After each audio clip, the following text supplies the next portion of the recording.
Distinguished Energy Union future leaders, I'm delighted to address you through this video message and to congratulate you on the second edition of this program, hosted by the Greek Energy Forum and Anatolia College.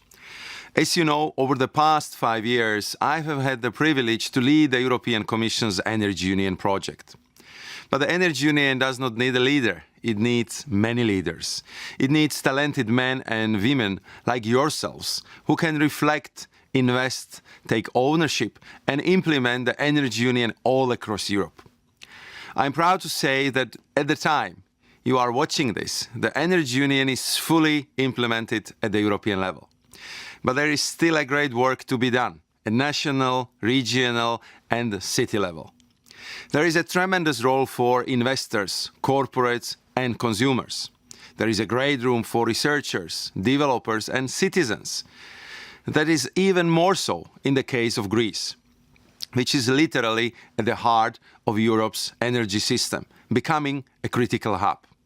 As such, Greece is part of some of Europe's most important regional energy networks, whether it's Central and Southeastern European gas connectivity as a part of the Southern Gas Corridor, or its cooperation with our external partners, be them in the energy community or across the East Med.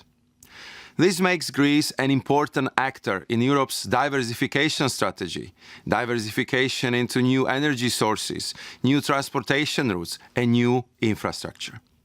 Greece has a huge potential to become a renewable energy powerhouse for the region and as a ground field for energy innovation. I have mentioned that the Energy Union is now complete at European level, but this does not mean that the EU has finished its job either.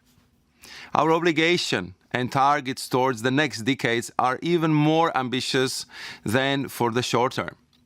As you may know, we are aiming to bring Europe to carbon neutrality by the time we hit mid-century.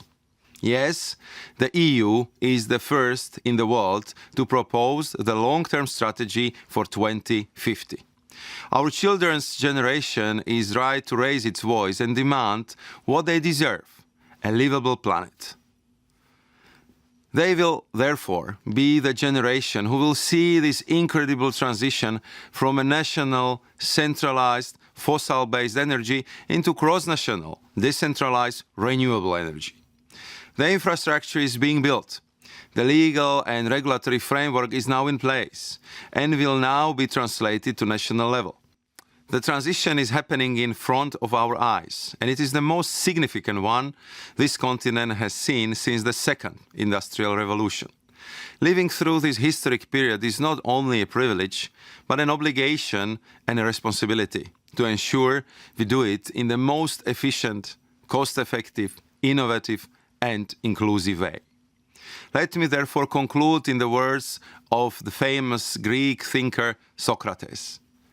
He stated that the secret of change is to focus all your energy not on fighting the old, but on building the new. I think that qualifies him as an Energy Union leader, just like yourself. I encourage the continuation of this Energy Academy, which has been strongly inspired and supported by the Greek Energy Forum, having been established on the back of voluntary work and sponsorships. I wish you all a very productive weekend, and I look forward to hearing the outcome of your discussions. Thank you very much.